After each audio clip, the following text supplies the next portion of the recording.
احنا اليوم العلاج هنا وباب الحدود كان احنا يعني جروحنا بتتبهدل وبنلتم وبتخمد وبنتضعضع هنا. Cet homme, c'est Ibrahim Soukar. Il vit à Gaza, il est blessé à la jambe et en ce moment il est soigné par les équipes de Médecins sans frontières. Le problème, c'est que l'ONG française a reçu l'ordre d'Israël de quitter la bande de Gaza d'ici fin février. Israël lui reproche de ne pas avoir donné les noms de ses collaborateurs, des noms demandés, dit Israël, pour des raisons de sécurité. Pourquoi vous n'avez pas donné ces listes? À quel titre fournirait-on à la puissance occupante les noms de citoyens d'un territoire qu'ils occupent? N'oublions pas non plus qu'il y a des centaines de travailleurs humanitaires qui ont été tués par Israël pendant la guerre. Dans un rapport, Israël reproche à Médecins sans frontières de ne pas être neutre, d'avoir utilisé le terme de génocide pour Gaza et surtout l'accuse d'avoir employé des collaborateurs liés à des organisations terroristes. Médecins sans frontières répond ne jamais intentionnellement embaucher des personnes membres de groupes armés. Ce serait, dit-elle, faire prendre un risque à ses équipes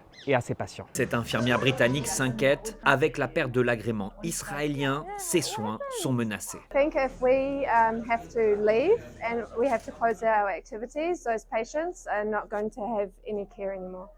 So for burn patients, trauma patients, where else will they go? C'est peut-être pas fini. Israël dit laisser une porte entrouverte. Médecins sans frontières dit être prêt à négocier.